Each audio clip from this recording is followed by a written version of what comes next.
19वीं सदी की शुरुआत में पूर्वी भारत में राजनीतिक परिदृश्य तेजी से बदल रहा था। ओडिशा, जहां कभी स्थानीय राजाओं की सत्ता और सैन्य परंपराएं जीवंत थी, अब ईस्ट इंडिया कंपनी की नई राजस्व नीतियों और दमनात्मक शासन के बोझ तले कराहने लगी थी।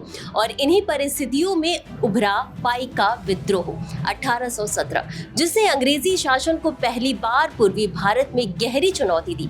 पाइका मूल रूप से ओडिशा के गजपति राजाओं के वंशानुगत पैदल सैनिक थे, जिन्हें सैन्य सेवाओं के बदले वंशानुगत लगान मुक्त भूमि दी जाती थी। ब्रिटिश शासन की स्थापना के बाद उनकी यह पारंपरिक स्थिति समाप्त हो गई और उनसे उनकी जमीनें छीन ली गई। अंग्रेजों ने नए औपनिवेशिक भू राजस्व व्यवस्था लागू की, जिसमें मनमाने ढंग से करों में वृद्धि की गई, जिससे न केवल पाइका बल्कि किसान और जमींदार भी प्रभावित हुए। कंपनी ने कौड़ी मुद्रा व्यवस्था को भी समाप्त कर दिया, जो ओडिशा में प्रचलित थी, और चांदी में कर चुकाना अनिवार्य कर दिया, जिससे आम लोगों को भारी कठिनाई हुई। आखिर 1817 में खुर्दा के राजा के पूर्व सेनापति बख्शी जगबंधु विद्याधर के नेतृत्व में एक विद्रोह भड़क उठा और यह जल्द ही ओडिशा के अधिकांश हिस्सों में फैल गया। विद्रोहियों ने भगवान जगन्नाथ को उड़िया एकता के प्रतीक के रूप में स्थापित किया।